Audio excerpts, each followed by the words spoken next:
What if I told you that you could retire to a beautiful country where your Social Security check goes 3 times as far as it does in the United States, where quality healthcare costs a fraction of what you're paying now, where you can live by the ocean or in the mountains or in a historic city and still have money left over at the end of the month? Not as a fantasy, not as a dream for people with unlimited wealth, but as a real, achievable option for regular people with regular retirement savings. Because here's what nobody's telling you. The American retirement you've been sold, the one where you need $1 million saved just to live modestly, where healthcare bankrupts you, where your fixed income barely covers your rent. That's not your only option. There are countries all over the world where Americans are retiring comfortably on $1,500, $2,000, $2,500 a month. And they're not just surviving, they're thriving. I'm going to show you 10 of them today, not the tourist version, the real version. What it actually costs, what healthcare actually looks like, what the day-to-day life feels like. Because if you're 55, 60, 65, and looking at your retirement accounts, wondering how you're going to make it work, this might change everything. Stay with me.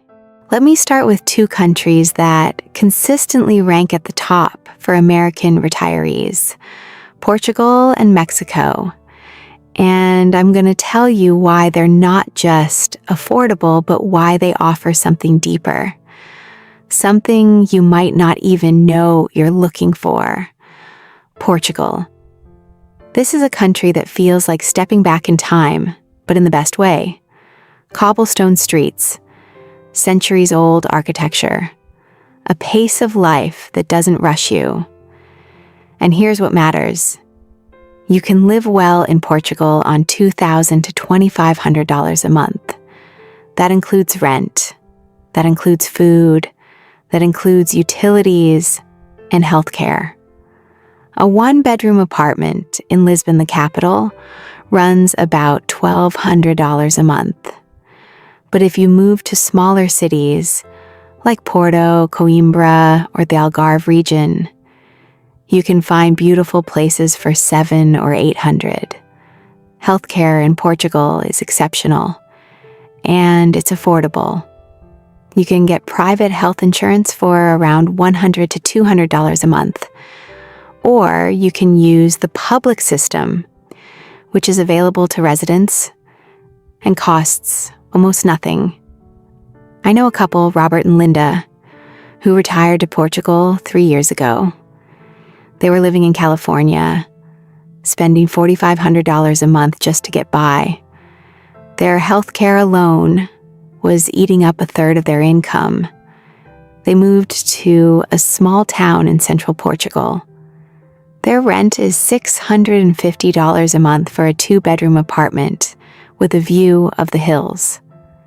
Their total monthly expenses, $1,800, including everything. And they told me something I'll never forget. We're not just living cheaper, we're living better. Because in Portugal, there's a culture of slowness, of sitting at a cafe for 2 hours, of long meals with friends, of walking instead of driving. That pace, that rhythm, it's restorative in a way that expensive wellness retreats try to manufacture but can't. You're not paying for peace, you're living in it. Now, Portugal does require you to apply for residency, and there are visa requirements. You'll need to show proof of income or savings. But for most retirees with Social Security or a modest pension, that's not a barrier. And once you're a resident, you have access to the entire European Union. You can travel, explore, live. The downside, Portugal is becoming more popular, which means prices in Lisbon and Porto are rising. But if you're willing to leave outside the major cities, it's still one of the best values in Europe. Now, Mexico, this is the country where more Americans retire than anywhere else in the world. And for good reason. Mexico is close. You can fly home in a few hours if you need to. You can drive if you're near the border. The cost of living is incredibly low. Depending on where you settle, you can live comfortably on $1,200 to $2,000 a month.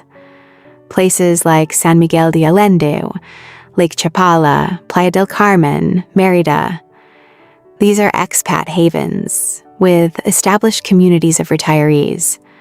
A nice 2-bedroom house in San Miguel runs about $800 to $1,000 a month. Food is cheap. Fresh produce at the markets costs almost nothing. A full meal at a local restaurant, $4 or $5.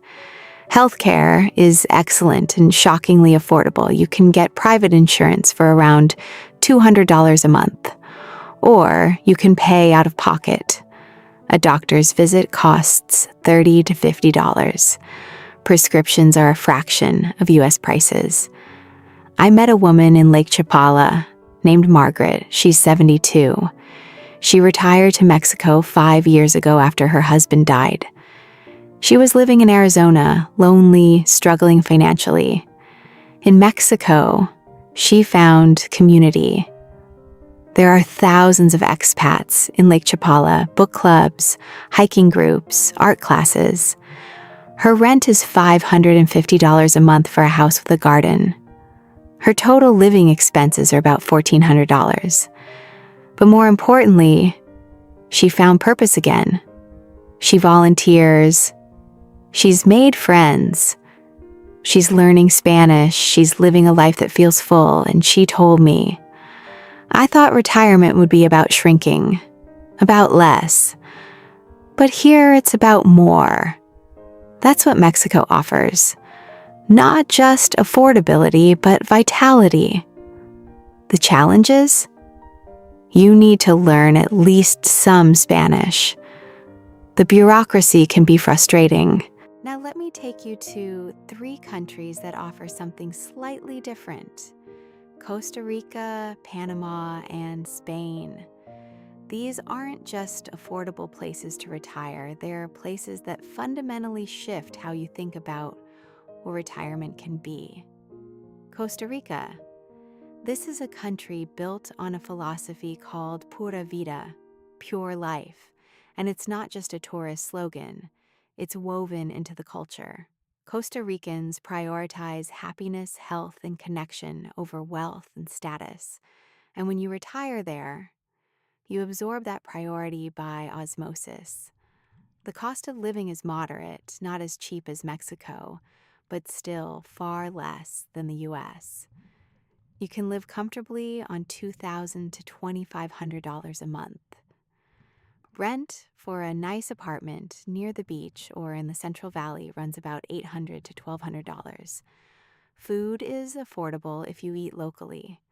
Fresh fruit, vegetables, rice, beans. These are staples, and they cost almost nothing. Healthcare is excellent.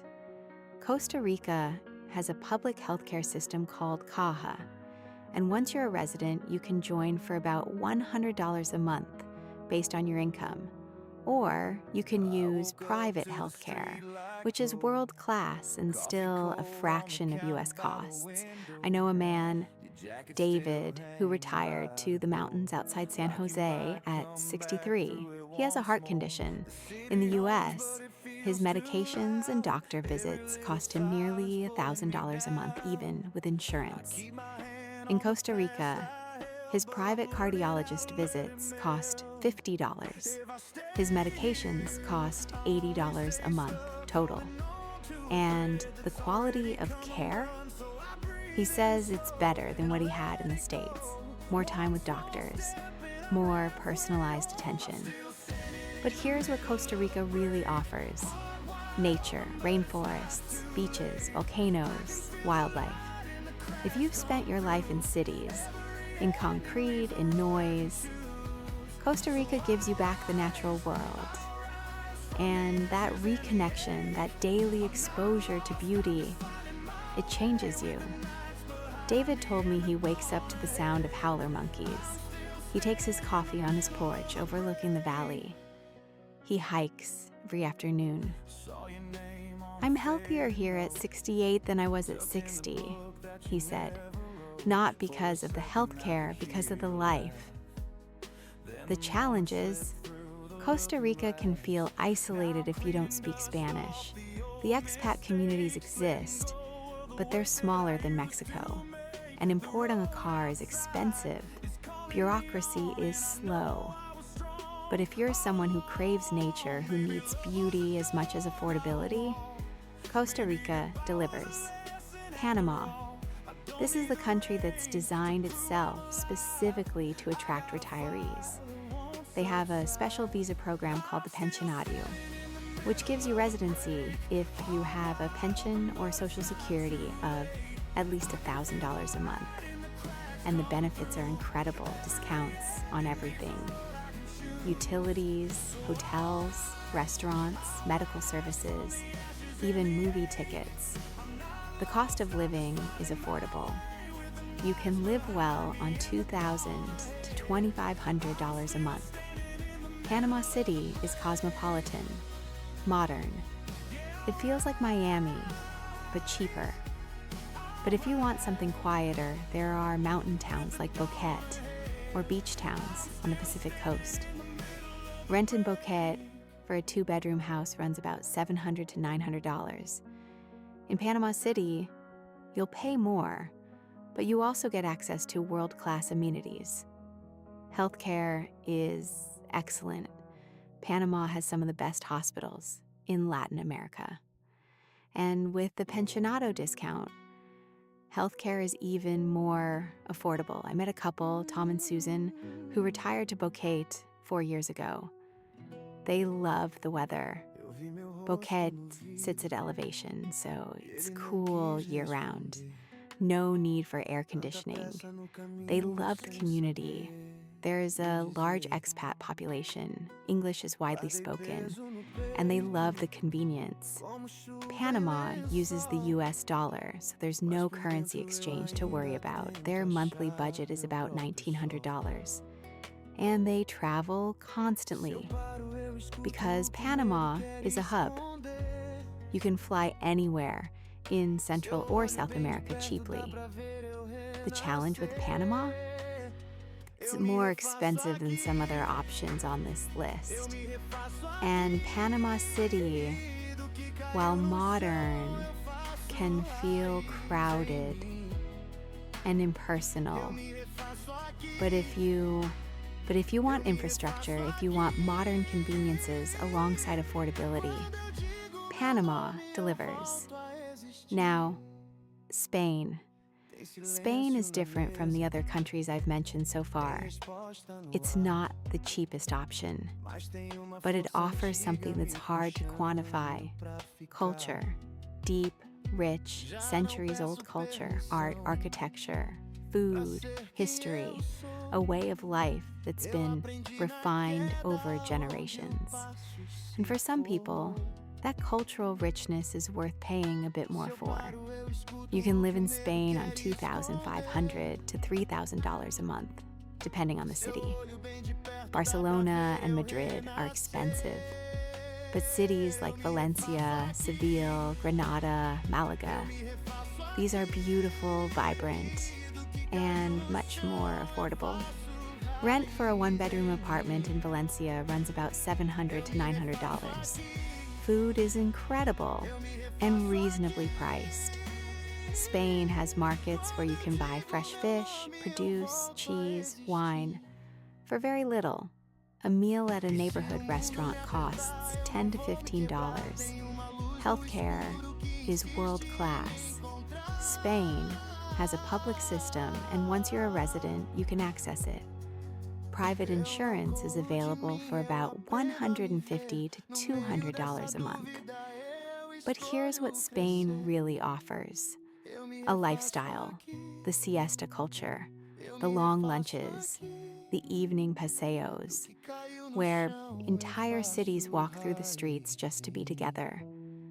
There's a reverence for pleasure in Spain, for enjoying life, for savoring moments instead of rushing through them. I met a woman named Patricia who retired to Malaga at 64. She'd been a lawyer in New York, high stress, high income, high pressure, and she was exhausted.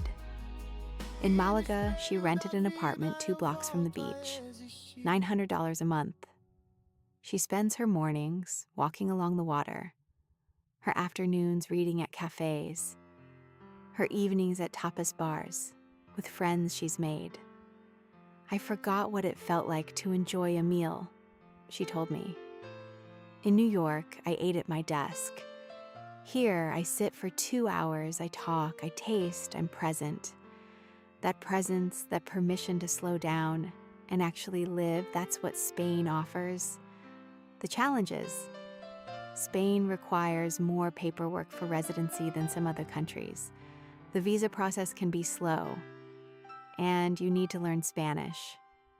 While expat communities exist, Spain is less set up for English-only retirees than Mexico or Panama. But if you're willing to learn the language, if you're willing to integrate into the culture, Spain rewards you with a depth of experience that's hard to find elsewhere. Costa Rica, Panama, and Spain. 3 countries that aren't just about saving money. They're about reclaiming a quality of life that's been lost in the American rush. They're about rediscovering what it means to live slowly, intentionally, joyfully, and sometimes that's worth more than any savings account. Now, I want to take you to 3 countries that most people overlook: Ecuador, Colombia, and Greece. These aren't the obvious choices. They're not on every retirement list. But they offer something extraordinary for people willing to look beyond the familiar. Ecuador. This is one of the most affordable countries in the world to retire to. And I'm not talking about sacrificing quality, I'm talking about genuine value. You can live well in Ecuador on $1,200 to $1,800 a month. Cities like Cuenca and Quito are popular with expats. Colonial architecture, mild weather year-round because of the elevation, a slower pace of life. Rent for a 2-bedroom apartment in the center of Cuenca runs about $400 to $600. Food is incredibly cheap. A full meal at a local restaurant costs $3 to $5. Fresh produce at the market is almost free. Healthcare is excellent and shockingly affordable. Ecuador has a public healthcare system that residents can join for about $80 a month. Or you can pay out of pocket. A doctor's visit costs $20 to $30. Dental work, surgeries, medications, everything costs a fraction of US prices. I met a couple, Richard and Anne, who retired to Cuenca 6 years ago. They were living in Florida on Social Security alone, about $2,800 a month between them. In Florida, they were barely making it. Rent was eating up most of their income. They had no savings, no cushion. In Cuenca, their rent is $500. Their total monthly expenses are about $1,300, which means they're saving $1,000 a month for the first time in their lives. But beyond the money, they found something they didn't expect: community. Cuenca has a large expat population. There are social clubs, volunteer opportunities, language exchanges. Anne told me, we were isolated in Florida. We couldn't afford to do anything. Here we have a social life. We have friends. We have a life. The challenges with Ecuador? It's farther from the US than Mexico or Panama. Getting home requires a longer flight. And while Cuenca and Quito are safe, other parts of Ecuador have security concerns. You need to research carefully. But if affordability is your primary concern, Ecuador is hard to beat. Colombia. This is a country that's transformed in the last 20 years. It used to be known for violence and instability. But today, cities like Medellin, Bogota, and Cartagena are thriving, modern, and safe. And they're incredibly affordable. You can live comfortably in Colombia on $1,500 to $2,000 a month. Medellin, in particular, has become a magnet for expats. The weather is perfect year-round. They call it the city of eternal spring. Rent for a modern one-bedroom apartment in a good neighborhood runs about $500 to $700. Food is cheap. Transportation is cheap. Entertainment is cheap. Healthcare is excellent. Colombia has some of the best medical facilities in Latin America, and it's affordable even without insurance. A specialist visit costs $30 to $50. Major procedures cost a fraction of what they do in the US. But here's what makes Colombia special. It's modern. Medellin has a metro system, high-speed internet, contemporary restaurants and cafes, cultural events. You're not sacrificing infrastructure or convenience. You're getting a first-world lifestyle at a third-world price. I know a man, James, who retired to Medellin at 62. He was a teacher in Ohio. His pension was modest. He couldn't afford to retire in the US and maintain any quality of life. In Medellin, he lives in a high-rise apartment with a view of the mountains. He has a gym in his building, a rooftop pool. His rent is $650. His total monthly expenses are about $1,600, and he's thriving. He's learning salsa. He's taking Spanish classes. He's dating. I feel younger here, he told me, not because of some fountain of youth, but because I have energy for life again. The challenge with Colombia: you absolutely need to learn Spanish. English isn't widely spoken outside expat circles. And while cities like Medellin are safe, you still need to be smart, aware. You can't be careless. But if you do your homework, if you take the time to learn the language and integrate, Colombia offers a quality of life that's hard to match at this price point. Greece. Now, Greece is different from the others I've mentioned. It's not the cheapest option, but it offers something that money can't really buy: timelessness. This is a country where you walk on streets that are thousands of years old, where history isn't something you visit in a museum. It's where you live. You can retire to Greece on $2,000 to $2,500 a month if you choose the right location. Athens is expensive, but islands like Crete or smaller mainland cities like Nafplio or Kalamata are much more affordable. Rent for a one-bedroom apartment near the sea in Crete runs about $500 to $700. Food is incredible and reasonably priced. The Mediterranean diet isn't a trend in Greece, it's just how people eat. Fresh fish, olive oil, vegetables. Simple, healthy, delicious. Healthcare is good, though not as advanced as Spain or Portugal. You'll want private insurance, which runs about $150 to $200 a month. But here's what Greece offers that's hard to articulate: soul.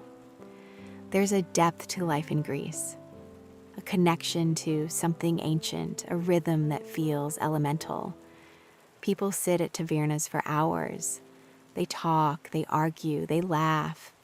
They're present, there's no rush, there's no performance. There's just life. I met a woman named Carol who retired to a small village on Crete at 67. She'd been widowed. Her kids were grown. She was lonely in suburban New Jersey. She took a trip to Greece and fell in love with the light, the sea, the people. She rented a small house overlooking the water for $600 a month. Her neighbors brought her food, invited her to dinners, taught her Greek, and she told me something profound. I thought I was coming here to retire, but I'm not retiring. I'm living, maybe for the first time. That's what Greece offers, not just affordability, but aliveness. The challenges? The bureaucracy is notoriously slow. Getting residency takes patience, and Greece's economy has had struggles. Banking can be complicated. You need to do your research and work with people who know the system.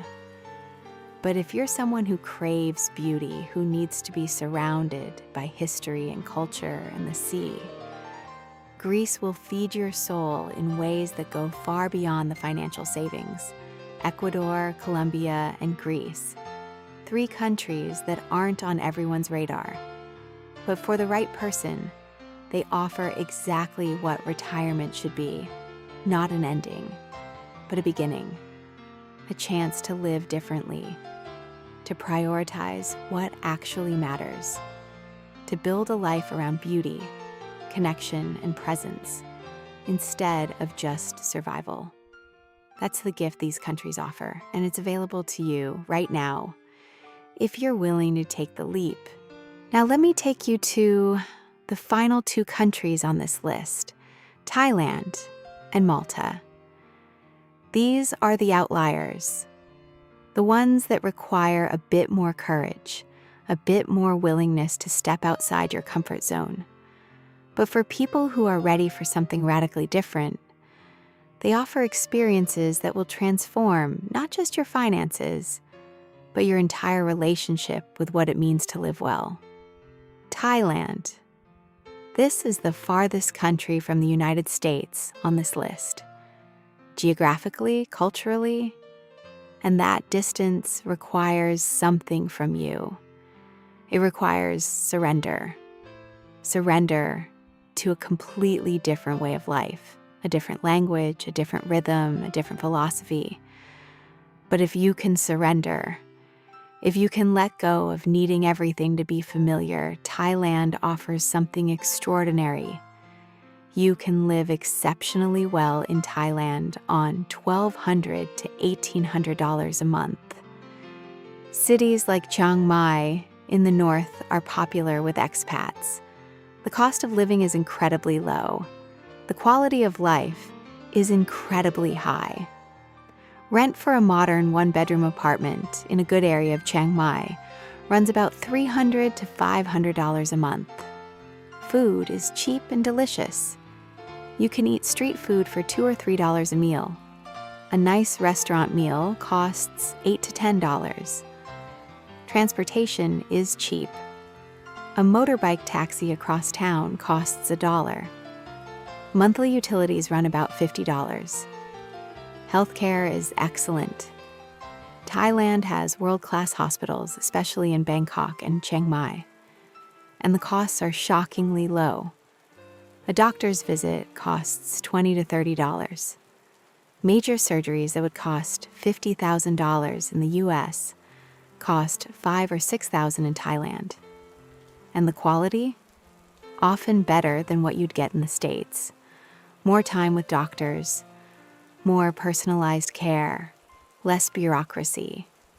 I know a man, Robert, who retired to Chiang Mai at 64. He'd been diagnosed with a chronic condition that required regular monitoring and medication. In the US, even with Medicare, his out-of-pocket costs were running $700 a month.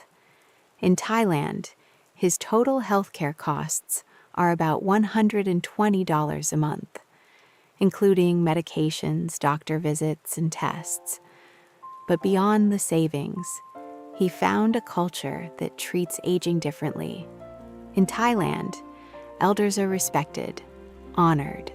There is a reverence for age and wisdom that's been lost in American culture. Robert told me, in the US, I felt invisible after 60. Here, I feel seen, valued. And there's something else Thailand offers: spirituality. Not in a superficial tourist way, but woven into daily life. Buddhism influences everything: the way people speak, the way they resolve conflict, the way they approach suffering. There's a gentleness, a patience, a recognition that life includes difficulty, and that's okay. For people who've spent decades striving, achieving, accumulating, that philosophy can be profoundly healing. The challenges with Thailand? It's far, very far. If you need to get back to the US quickly, you're looking at 20+ hours of travel. The language barrier is significant. English is spoken in tourist areas, but daily life requires at least some Thai. And the visa situation is complicated. Thailand doesn't have a straightforward retirement visa for Americans under age 50. If you're over 50, you can get a retirement visa if you meet financial requirements. But if you can navigate those challenges, Thailand offers a richness of experience that's hard to find anywhere else. It's not just about living cheaply, it's about living deeply. Malta. This is the wild card on the list, the one most Americans have never considered. Malta is a tiny island nation in the Mediterranean, south of Italy. English is an official language, which makes it easier than most European countries for Americans. It's part of the European Union, which means once you're a resident, you have access to the entire EU. And it's stunningly beautiful: clear blue water, ancient architecture, a history that goes back thousands of years. The cost of living is moderate, not as cheap as Ecuador or Thailand, but far less than the US. You can live comfortably on $2,000 to $2,800 a month. Rent for a one-bedroom apartment runs about $800 to $1,000, depending on location. Food is reasonably priced. Malta has fresh markets, and because it's an island, seafood is abundant. Food is reasonably priced. Malta has fresh markets, and because it's an island, seafood is abundant and affordable. Healthcare is excellent. Malta has both public and private systems. As a resident, you can access public healthcare. Private insurance runs about $150 to $250 a month. But here's what makes Malta special. It's small. The entire country is only about twice the size of Washington, D.C. And that smallness creates intimacy. You can't be anonymous in Malta. You become part of the community quickly. Within weeks, the baker knows your name. The shopkeeper recognizes you. You're woven into the fabric of daily life. For people who've lived in sprawling American cities where nobody knows their neighbors, that intimacy can feel like coming home. I met a couple, Frank and Diane, who retired to Malta at 68 and 66. They'd been living in suburban Chicago, isolated, disconnected. Their kids had moved away, their friends had scattered. In Malta, they live in a small town called Marsaxlokk, a fishing village on the southern coast. Their apartment overlooks the harbor. Every Sunday, there's a fish market. They buy fresh fish directly from the boats. They know their neighbors. They're invited to festivals, to weddings, to family gatherings. Diane told me, "We didn't just move to a new country, we joined a community, and that's made all the difference. Malta also offers something practical that's often overlooked: access. Because it's in the EU and centrally located in the Mediterranean, you can travel anywhere easily. Italy is a short ferry ride away. Greece, Spain, Portugal, North Africa. You're not isolated. You're connected to an entire region. The challenges with Malta? It's small, which means limited variety. If you need big city amenities, you might feel confined. Summer is hot, very hot. Without air conditioning, it can be uncomfortable, and the residency process requires financial proof. You need to show stable income or significant savings. But for people who want European culture, English language, Mediterranean beauty, and community, Malta delivers all of it in one tiny, remarkable package: Thailand and Malta.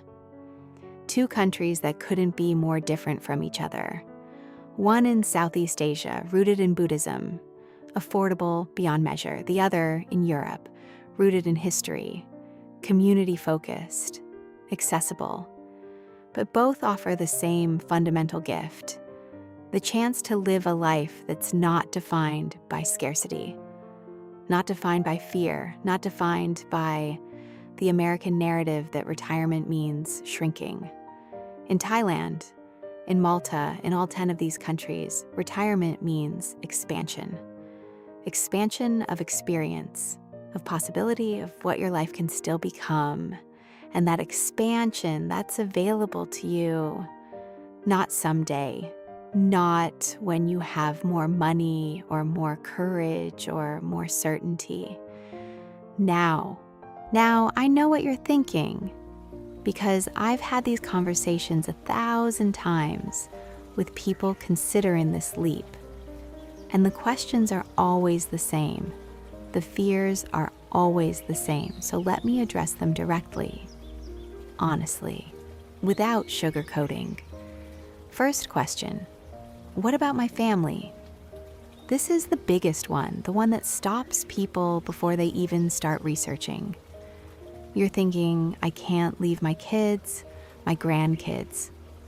What kind of person abandons their family to chase some fantasy retirement? And I hear that. I feel that. But let me ask you something. Are you actually seeing your family now? Really seeing them? Spending quality time with them? Or are you seeing them on holidays, at rushed dinners, in between their busy schedules and yours? Because here's what I've learned from talking to hundreds of retirees living abroad. Proximity doesn't guarantee connection, and distance doesn't destroy it.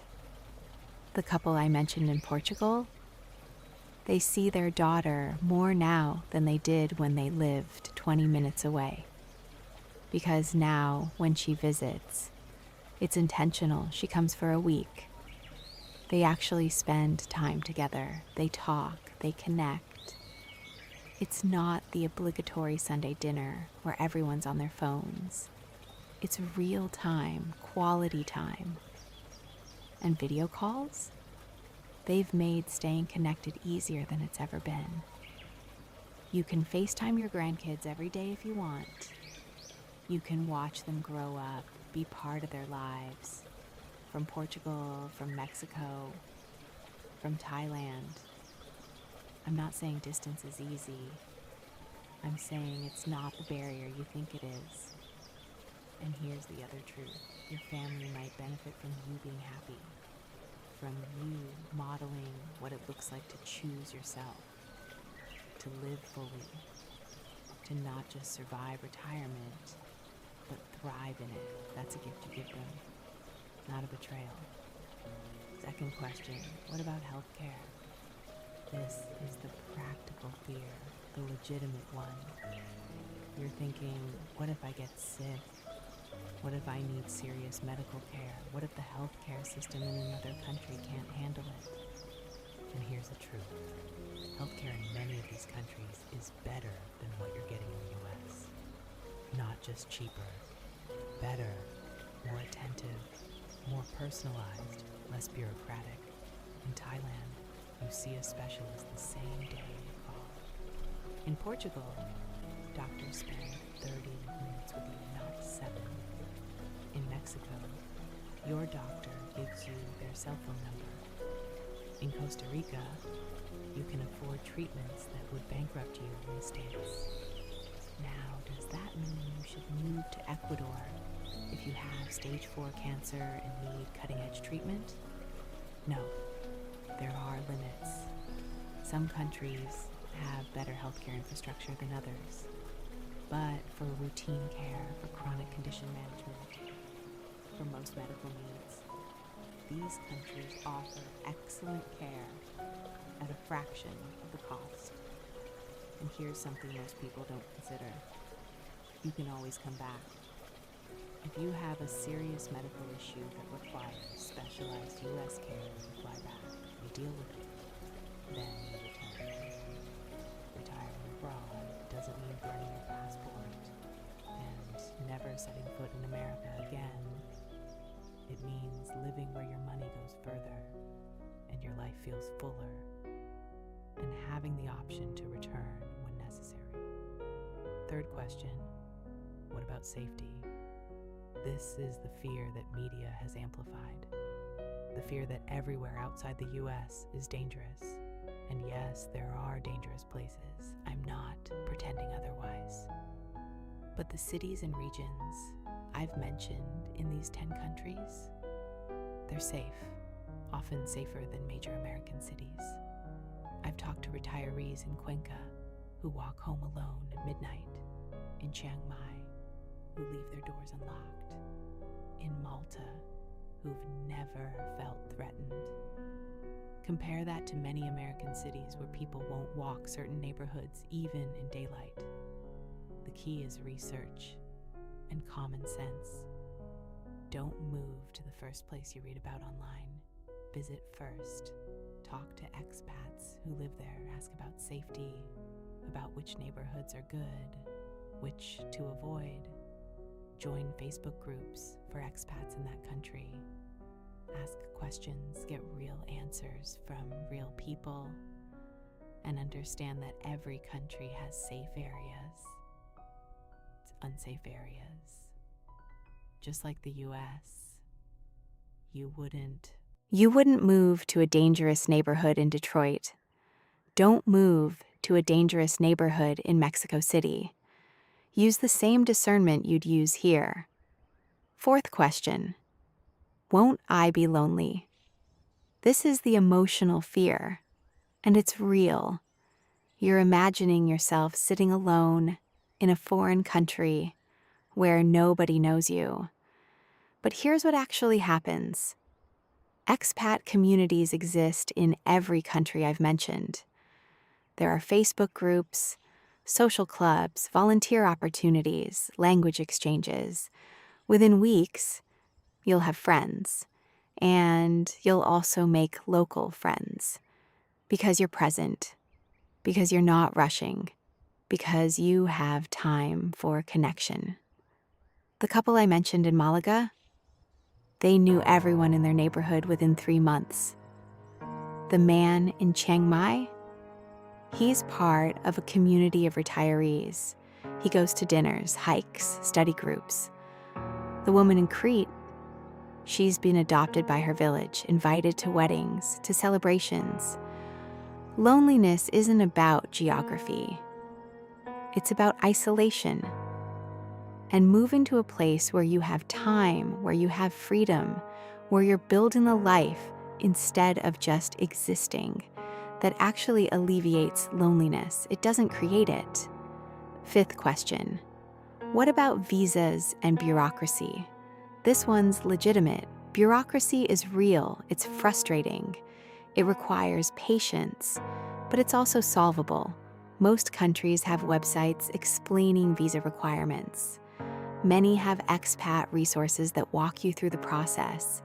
And frankly, most of these countries want retirees. They want your money flowing into their economies. So they make it easier than you'd think.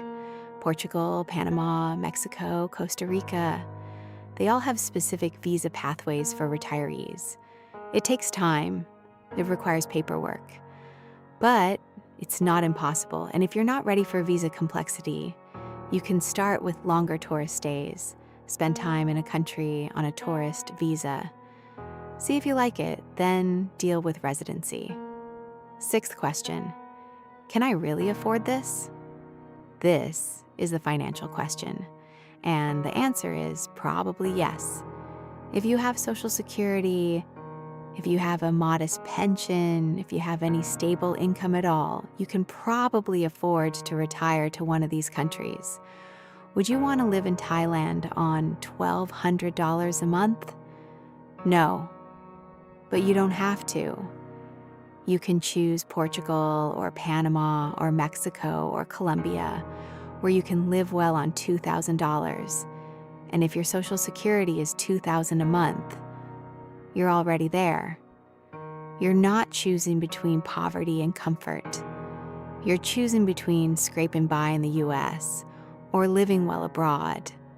That's not a fantasy, that's math. Seventh and final question. Am I too old? This is the limiting belief I hear most. People 65, 70, 75. They think they're too old to make such a big change. But here's what I know. The people thriving abroad aren't the young ones. They're the ones who are 55, 65, 70. Why? Because they have stability. They have retirement income. They have time. They're not trying to build a career. They're not trying to establish themselves professionally. They're just trying to live well. And that's actually easier at 65 than at 35.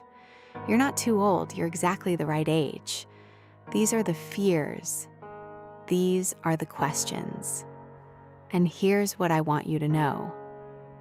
They're all addressable. None of them are insurmountable. They're not reasons to stay. They're logistics to think through. And when you think through them, when you do the research, when you get real answers from real people, the path becomes clear. It becomes possible. It becomes real. You wouldn't move to a dangerous neighborhood in Detroit. Don't move to a dangerous neighborhood in Mexico City. Use the same discernment you'd use here.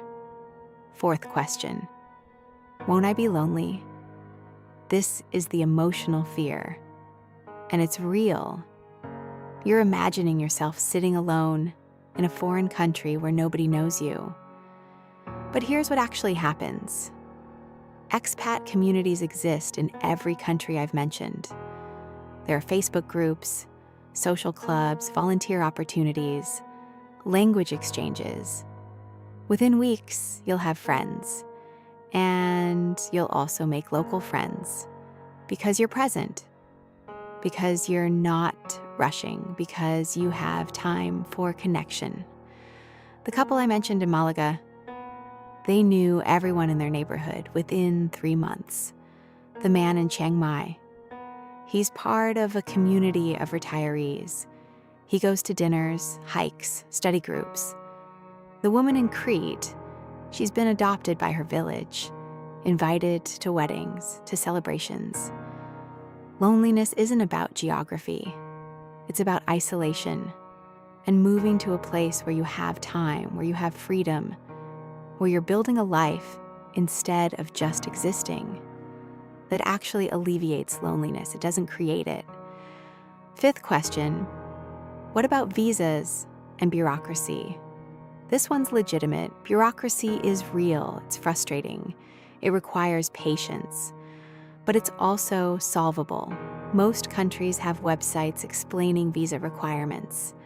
Many have expat resources that walk you through the process. And frankly, most of these countries want retirees. They want your money flowing into their economies. So they make it easier than you'd think. Portugal, Panama, Mexico, Costa Rica, they all have specific visa pathways for retirees. It takes time, it requires paperwork. But it's not impossible. And if you're not ready for visa complexity, you can start with longer tourist stays. Spend time in a country on a tourist visa, see if you like it, then deal with residency. Sixth question, can I really afford this? This is the financial question. And the answer is probably yes. If you have Social Security, if you have a modest pension, if you have any stable income at all, you can probably afford to retire to one of these countries. Would you want to live in Thailand on $1,200 a month? No, but you don't have to. You can choose Portugal or Panama or Mexico or Colombia, where you can live well on $2,000. And if your Social Security is $2,000 a month, you're already there. You're not choosing between poverty and comfort. You're choosing between scraping by in the US or living well abroad. That's not a fantasy. That's math. Seventh and final question. Am I too old? This is the limiting belief I hear most. People 65, 70, 75. They think they're too old to make such a big change. But here's what I know. The people thriving abroad aren't the young ones. They're the ones who are 55, 65, 70. Why? Because they have stability. They have retirement income. They have time.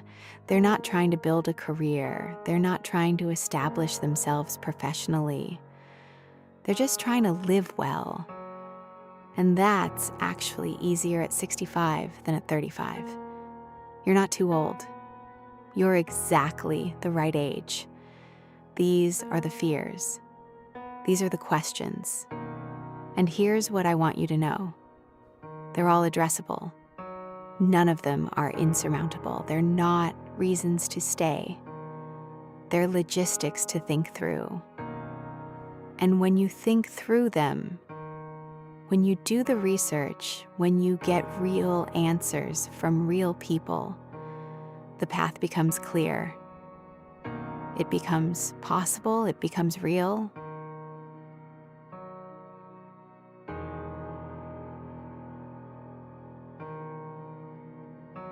I want to leave you with an image.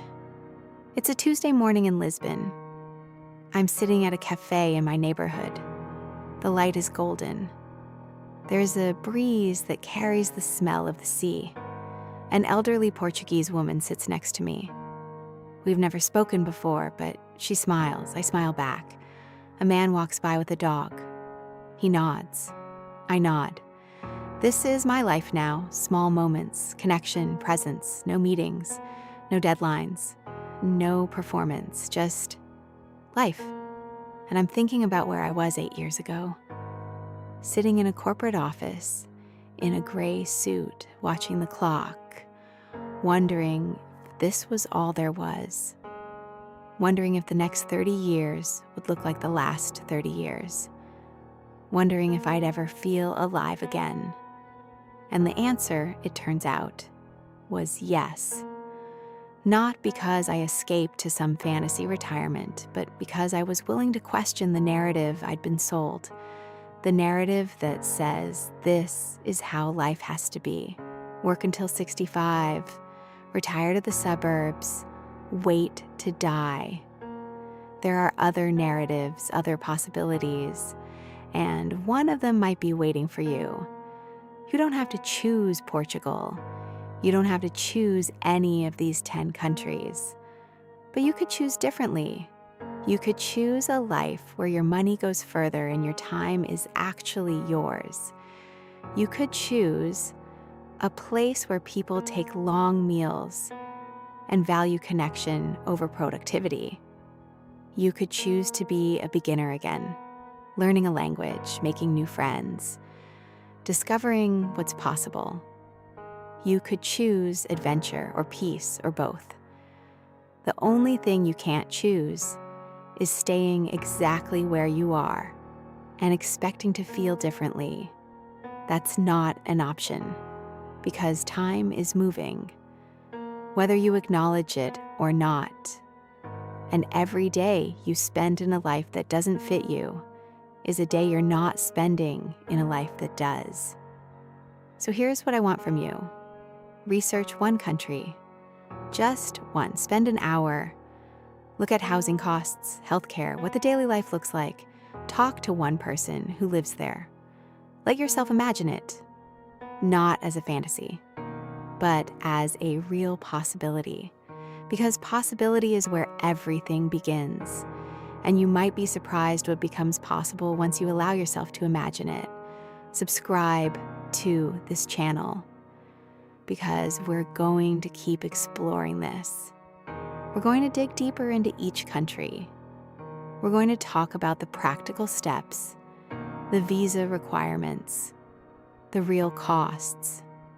We're going to build a community of people who are brave enough to ask, what if? Share this with 5 people who need to hear it.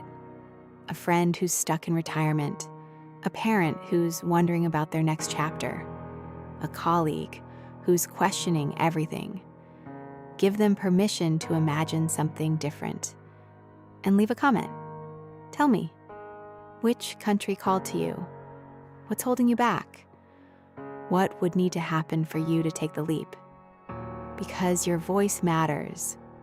Your story matters. Your possibilities matter. You're not too old.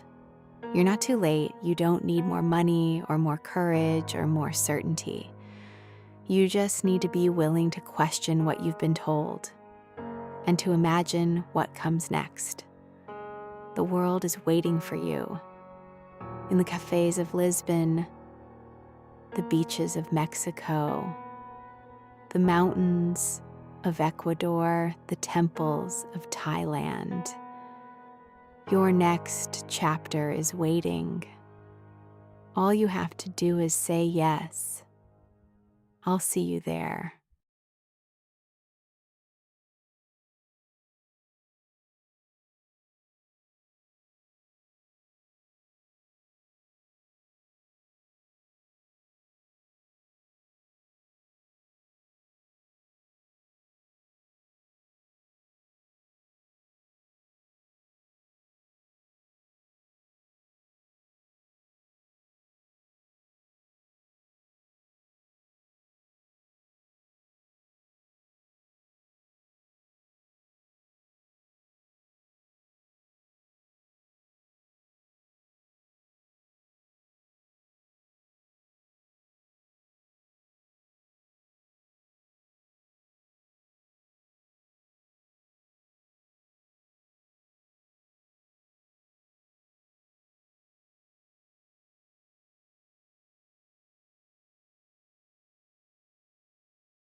The challenges?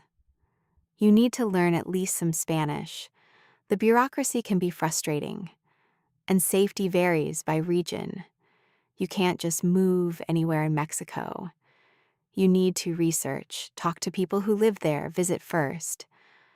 But in the right areas, the expat communities are established, safe, and welcoming. And the proximity to the US matters more than you might think. Because retiring abroad doesn't mean cutting ties with your old life. It means building a bridge between two worlds. In Mexico, that bridge is short. Your family can visit easily. You can go back for holidays. You're not abandoning your life.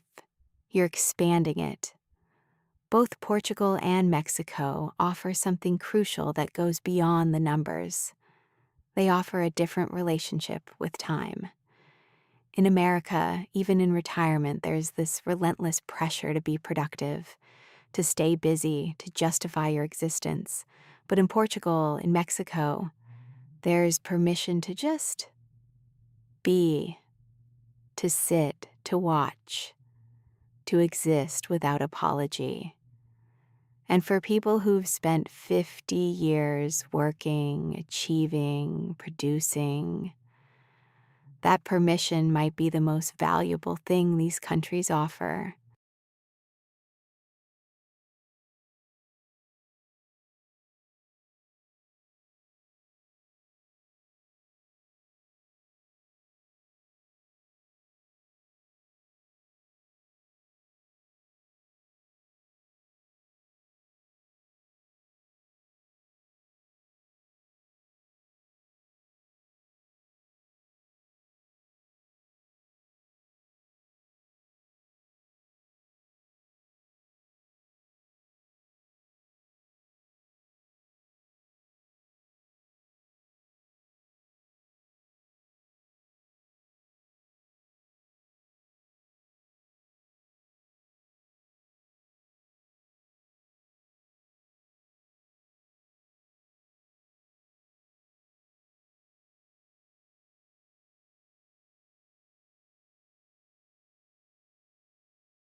What if I told you that you could retire to a beautiful country where your Social Security check goes 3 times as far as it does in the United States, where quality healthcare costs a fraction of what you're paying now, where you can live by the ocean or in the mountains or in a historic city and still have money left over at the end of the month?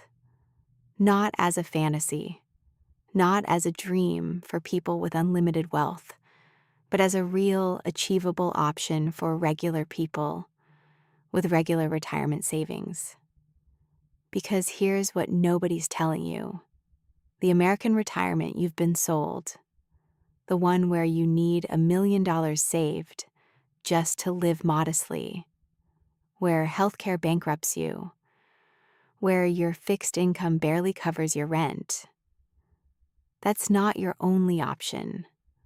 There are countries all over the world where Americans are retiring comfortably on $1,500, $2,000, $2,500 a month. And they're not just surviving, they're thriving. I'm going to show you 10 of them today, not the tourist version, the real version. What it actually costs, what healthcare actually looks like, what the day-to-day life feels like. Because if you're 55, 60, 65, and looking at your retirement accounts, wondering how you're going to make it work, this might change everything. Stay with me.